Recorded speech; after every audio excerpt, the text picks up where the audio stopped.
What's going on, everyone? I'm just a typical, average American here today to react and learn about Canadian Prime Minister Justin Trudeau. Now, whatever your personal feelings about the man may be, just know that I'm going into this with no bias. I'm here just to see the facts. And honestly, I really don't know anything about Canadian politics. So I just thought it'd be fun today to learn about the life and story of Justin Trudeau and a little bit about modern day Canada and politics and how everything is kind of going. So I want to start off with taking a look at this approval ratings of Prime Minister Justin Trudeau. And just to set the stage for this, here in America, we only hear about Canadian politics and stuff through the lens of America and whatever stuff kind of slips through the cracks here and we kind of talk about and we hear different things and yeah, it's hard to even know what exactly is accurate. It's certainly impossible for us to know as Americans what the actual lived experience of Canadians is and how Canadians view their government and their life and whether they're happy or upset or what. So I want to take a look at this first. This chart certainly tells a bit of a story here, doesn't it? Starting all the way back in 2014, I guess that's when Justin Trudeau was first elected? I actually didn't know that. 2014. That means like literally 10 years. See, that's a really different thing for me to wrap my mind around as well. Here in the United States, like at most, you get a US president for 8 years at most, and maybe only 4 if they only win one term. But in Canada, this idea that a politician can remain prime minister for 10 years or more is so different to what it's like here. Like, that is such a long time, which can be a great thing if your leader is great and everyone loves them. Then they can just stay there in power, in office forever, and maybe it's good. But I guess it can also be bad. If you don't like them, then you're kind of stuck with this person, and it can be a very, very long time. If you want things to change, that can really slow that down. So taking a look at the approval ratings over time, it starts out at what, like 40? And immediately in the first year, 2014 to 2015, the approval skyrockets up to like 60, almost 70% approval. So what, in his like first year, did he do fantastic? Like everyone was just on top of the world? His approval rating immediately just climbed. Then, from there, it seemed to just like go straight down from 2015 to 2019, which is like getting into the start of like the COVID era, of course. It just declined immediately. I have no idea what happened in those years. Then during COVID, it kind of flip-flopped from majority approval to majority disapproval, which kind of makes sense during that COVID era where, you know, most of us didn't really understand what was going on. It was this crazy situation, and people were probably like, yes, he's doing a good job. No, that's terrible. That's bad. Yes, do that. No, that's not working. And so I could see maybe that's why literally in those years, his approval would go like up, down, up, down, up, down, up, down. And then from 2021 to now, Justin Trudeau's disapproval has just gone up. It's just gone up and up and up. And I want to watch a little video here that's called The Rise and Fall of Justin Trudeau. And when I saw that video title, I was like, really? The Rise and Fall of Justin Trudeau? When did that all happen? And taking a look at this approval rating chart, it's been quite a bumpy road, I could say. He started like in the middle, then everyone seemed to love him, then everyone hated him, then people were okay with him, and now people don't seem to like him. And I don't know. As an American, maybe it would interest you to hear what I've experienced here in America is like, I remember years and years ago, everyone in America like had a bit of a, I don't know, like a crush on Justin Trudeau or something. Everyone really loved the guy. I didn't know much of, I didn't know much about him. None of us know much about him. But just looking at him from far away, like here in America, he looked like this sort of younger stand-up guy who was like really suave and likable and well-spoken. And I don't know, this was many years ago, and everyone in America was like, oh man, if only we could have that. What a great representative of Canada. And then, now as time has gone on, I'm starting to hear more and more of these little like things about how Canadians are not so happy with Justin Trudeau and the government. And the approval rating chart here really made it all clear to me that that's pretty much how it has gone. Like, and just to be fair here, if we take a look at, if this makes you feel any better, taking a quick look at the American approval ratings for President Biden right now, he's 39% approval, 58% disapproval. So it's like almost just as bad here in America. Like, what's going on here in the world? Like, none of us are happy with our government and our leaders. What's up with this? I don't know. But I just thought maybe Canadians would find this a little funny, maybe a little bit depressing even, if you think about the world and that all of the most important world leaders have really big disapproval. So I want to take a look at this video here. It's called The Rise and Fall of Justin Trudeau's Political Career. I don't know anything about his, biography or story, when he started in politics, his success, and now sort of his downfall, maybe. All of that. I just want to learn about it. I just want to know. So that's kind of what I'm hoping to get out of this video. On the 19th of October in 2015, the people of Canada gave a commanding mandate. The Liberal Party secured a decisive victory in the federal elections. Okay. The Liberals won 39.5% of the popular vote.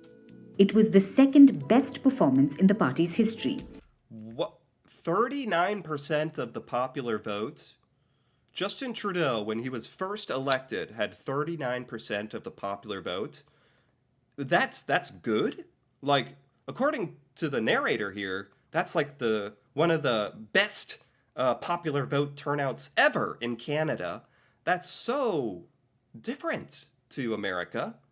Maybe it's because of how the party system works and how the prime minister is chosen.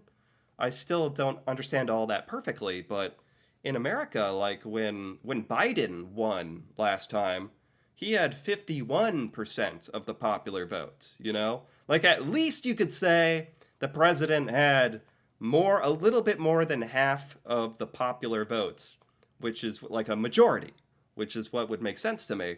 In Canada, that's not even the case. It can be like 39% of people want them to be prime minister, and it happens. Not a majority. Or am I thinking about this correctly, or am I misunderstanding? I'm not exactly sure. And Canada was witnessing a political storm. It was a new beginning, and the Liberal Party brought new hope. Canada had picked a new leader, 44-year-old Justin Trudeau. Oh, he was 44 in 2015. 44. Pretty young. Not as young as I thought, actually. Everyone used to talk about that here in America, like how young and progressive he was. But he was actually 44 when he first became prime minister. Wow. The legacy of Justin Trudeau. Justin Pierre James Trudeau was born in Canada's capital, Ottawa, in 1971. Oh my gosh, he looks so young here. He was born in Ottawa? Ottawa? For some reason, I thought he was French-Canadian. Is he not French-Canadian? I thought he speaks French. And his last name, Trudeau, even sounds kind of French to me. But he was born in Ottawa. I don't know why I thought that. Okay. He's the son of Canada's 15th Prime Minister, Pierre Trudeau. Right. Son. Wow. That's interesting. He's the son of a former prime minister. So did people think, we had George W. Bush and his father be as U.S. presidents, so we kind of had something similar to that, now that I think about it.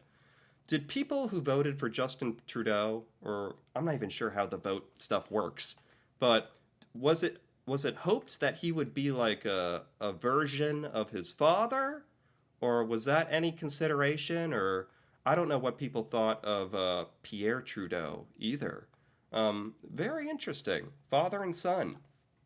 From a very young age, Justin Trudeau saw the chambers of Canada's top political office, and Trudeau decided to follow his father's footsteps of joining politics. Okay. Young Trudeau became involved with the Liberal Party throughout the 2000s. By 2007, Trudeau had won the Liberal Party's nomination. Wow. Within a year, Trudeau found himself as an opposition leader in the parliament. Yeah, this is where it gets a little fuzzy for me. The Liberal Party's nomination, not exactly sure what that means. I guess they're candidates. Or maybe party leader, I think? Because it's like the majority party leader who's the prime minister, right? Right? I feel like I know some things about this. And then he became the oppositional leader, which would mean in 2008. So that would mean if the Liberal Party became big enough, he would become prime minister at that point, I think. In 2015, the political tide in Canada turned in favor of Trudeau. He became the second youngest Canadian to become prime minister. Wow. Trudeau was seen as the savior of young Canada. Yeah, what's his slogan here? Real change now. Real change now. So were people hoping for some real change back in, what is this, like 2014, 2015? A politician with a lot of promise. Someone who wanted to make Canada the leader of the free and liberal world order. Trudeau ushers in a new Canada. Okay. This part is called The Rise of Justin Trudeau. Because I'm interested to hear, like, what people love about him and what people don't like about him. I just want to hear the whole story, because I don't know what to think. In his first few years as Prime Minister, Justin Trudeau promised to do politics differently, and he definitely followed his word. Okay. He first tackled gender misrepresentation and inequality. Okay. He named a cabinet that had an equal number of men and women. Cool. In a first for Canada, Trudeau also brought in 4 leaders who practiced Sikhism into his cabinet. Sikhism. I don't know what Sikhism is. I don't know what that is. Could that be like a religious practice or something? But he's obviously focusing on making like a diverse and like equitable cabinets and governments, which is all well and nice. Trudeau also ensured equal pay for men and women. He made the recreational use and possession of marijuana legal. It was Trudeau who did that. That's why he's so popular. That's why he got in good early. It was Trudeau who made marijuana legal in Canada. I didn't know that. That's funny. Okay.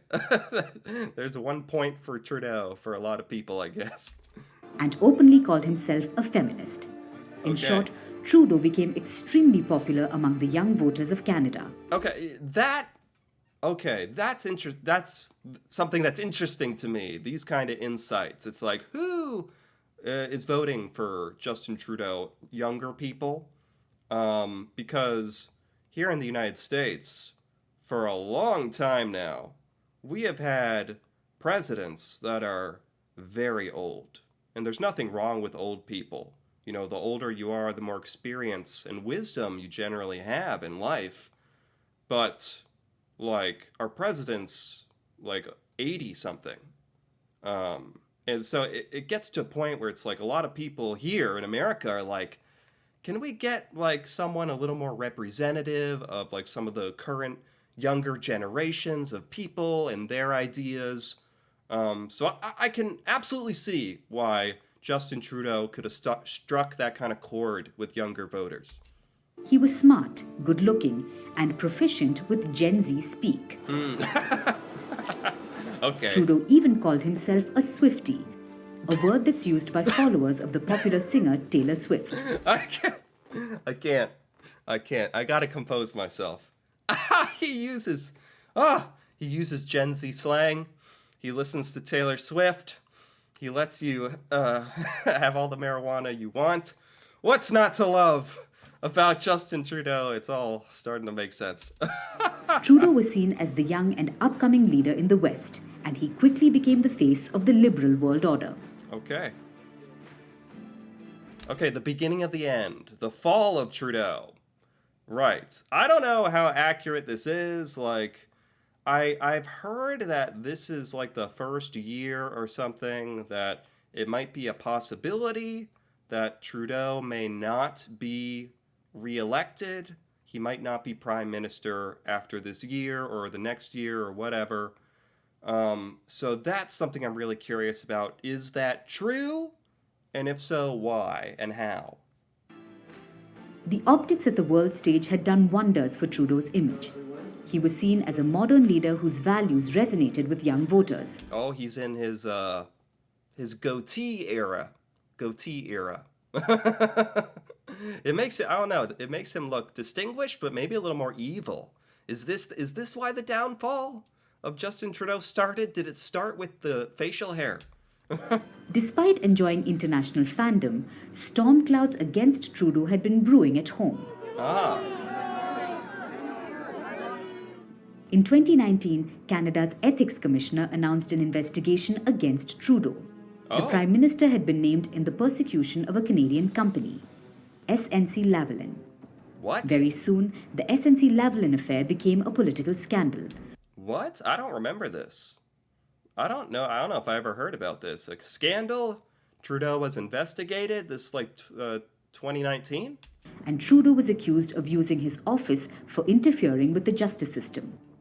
To top this, photos of Trudeau in brown and blackface became public. Yeah, those are the pictures of Trudeau in like the blackface and like that stuff. That's well known here in America. Like that stuff is on the internet for sure. We don't know much about Canada and Justin Trudeau, but we've seen all that stuff. That manages to make its way. So he's involved in some pretty big scandals at this point. Okay. He was facing flack from all sides. So he dissolved the parliament and triggered elections. What? I don't know what that means. I'm sorry. I don't know what that means. He dissolved parliament and triggered elections. What? I have no idea what that means. I'm really trying to think. He can decide when elections are held? Why would he want an election held if he's already prime minister? See, yeah, maybe I sound very silly right now, but I'm not sure what this means. Though the Liberal Party lost 20 seats since taking power in 2015, Trudeau was able to secure a second term as prime minister. A year later, the world saw the COVID-19 pandemic. Trudeau saw the implementation of Canada's mass vaccination program. It mandated vaccination for anyone entering Canada, and this led to the Freedom Convoy protests by Canada's truckers. Right. This, here in America, we don't get a lot of news at all about Canada. But this was really, really, really big news here in America. The whole trucker Canada situation.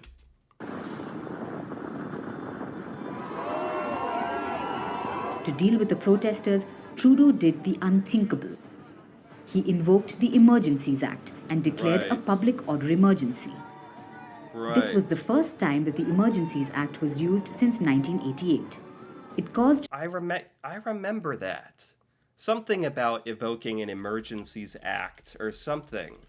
I remember hearing that. I'm not exactly sure what it means. It caused Trudeau's approval ratings to take a drastic hit. Oh, wow. And triggered an anti-Trudeau sentiment in Canada. Oh, anti-Trudeau sentiment. Wow. I think it's some kind of emergency act that allows the Canadian government to do more things than they would normally be allowed to do. So activating this Emergencies Act let Trudeau invoke more powers than normal. And obviously that's this was an extraordinary situation which maybe required extraordinary circumstances and solutions, but no matter how you see it, it's always a little like scary seeing like your government or your leader like give themselves more powers or overextend reaches into stuff. It's a really complicated, touchy situation. So I'm not even gonna try to comment on it too much. But just on at face value, it feels like Canadians left this whole situation with a sour taste in their mouth, I think.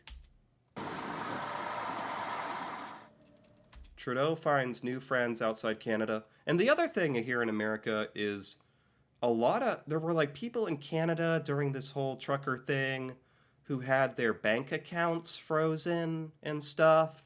And that was like perceived as super like reaching real far and like not good here in America. I remember that, the bank account freezing stuff. That was like weird for Americans to hear about too. Anyway, I just remembered that. Trudeau finds few friends outside Canada. Okay. Friends. During his initial years as Prime Minister, Justin Trudeau shared a great rapport with American President Barack Obama. I remember this. Yeah, this was like the golden time, the golden years. We had Obama, and it was like fresh Trudeau. They were like kind of like buddies, everything. Yeah, this was like peak Trudeau as far as Americans were concerned. We were like, oh yeah, he's cool. But we don't know. It's so surface level. We don't really know anything else other than like, oh yeah, Obama's talking to the Canadian guy. Cool. He must be cool. However, things changed the moment Donald Trump became president. Yeah. Trump and Trudeau started a tariff war against each other. Wow. At the same time, Yeah. That must have been quite a shock for Trudeau to go from Obama to Donald Trump. Oh my God. Canada's relationship with China deteriorated. This was after Canada detained the chief financial officer of Chinese firm Huawei. Oh. Canada's relation with Saudi Arabia also took a hit.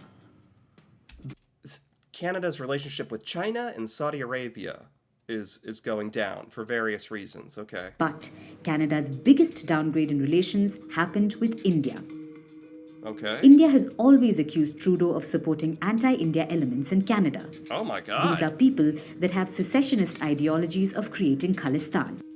What? New Delhi has... I don't understand most of this. India accuses Justin Trudeau of anti-India sentiments. Okay. Is there any truth to that, or what is this? constantly demanded that Ottawa crack down on Khalistani separatists. But Trudeau has remained adamant. He says that Canada stands for freedom of expression. Things went completely downhill this month. Trudeau came to India for the G20 summit. He was completely snubbed by the administration. Oh, Indian Prime Minister Narendra Modi even scolded Trudeau for supporting Khalistani supporters. To make I don't know anything about these Khalistani supporters or what that even means. This is cool to learn about these really detailed parts of, I don't know, Canadian politics, but I don't know. I'm kind of leaving this section not really understanding all of it, but okay. things worse, his official plane suffered a technical snag, and the Canadian Prime Minister had to overstay his welcome. Trudeau went back to... That's awkward. So he went to India. They did not give him a warm welcome. Then his plane broke. And he was stuck there longer. Awkward. Canada with a fractured ego. And then the tantrums began. Tantrums? He accused India of orchestrating the killing of a Canadian on Canadian soil. This I kind of remember. See, I feel like this must be such big news in Canada, but we just get little scraps of this here in America. Something about Trudeau accusing someone of murdering someone, or what is this? Accusation that India has called absurd. He accused India of murdering a Canadian? Government even expelled a senior Indian diplomat and launched a campaign to malign India. What did India do? New Delhi also expelled a senior Canadian diplomat. Huh. In fact, India even asked Canada to downsize its embassy staff. Oh, wow. Then, India suspended visas for Canadians. Whoa! India suspended all Canadian visas. Canadians can't visit India? Is that what that means? So the relationship between Canada and India, at least when this video was made, this video is like 7 months old or something. We're a little in the past. Seems like it's kind of a rocky relationship, huh? And issued a travel advisory for Indian tourists and students traveling to Canada. Wow. Clearly, Justin Trudeau has shot himself in the foot.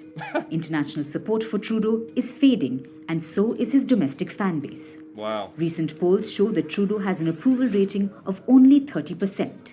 Wow. Is this the end of Justin Trudeau? 30%. I think that's even like worse than Biden right now here in America. The Prime Minister, who was once the ideal Liberal leader, is now considered a nuisance by Canadians and the world. Oh my, this is really harsh language this narrator is using. He's considered a nuisance by Canadians? The Prime Minister? Is there any truth to this? Is this harsh or is this warranted? Is this accurate? Oh my god. Okay, there you have it. Super interesting stuff, I gotta say. Like I said, I'm trying to just look at this objectively. I'm taking in the information. This video may be a little biased, and the information they chose to present to me might be biased, I don't know. But there are still a lot of good objective facts in there about his upbringing and political career. And just to close this out, I want to take a little look at this ChatGPT, which I asked what's going on with Justin Trudeau and Canada right now, and his outlook on will he be reelected or not. And this is what it said. It said Justin Trudeau is facing significant challenges in terms of popularity as we approach the later part of 2024. So he is not, that's a friendly way of saying he's not popular.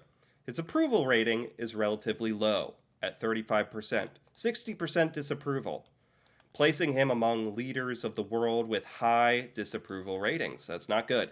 Public sentiment reflects concerns over whether his government's economic management and other domestic issues has led to a decline in his support base.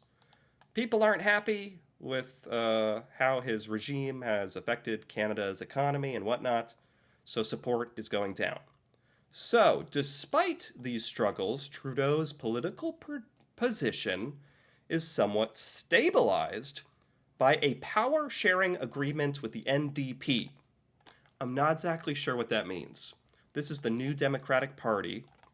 So for Justin Trudeau to not be prime minister, one of the other parties has to become the majority party.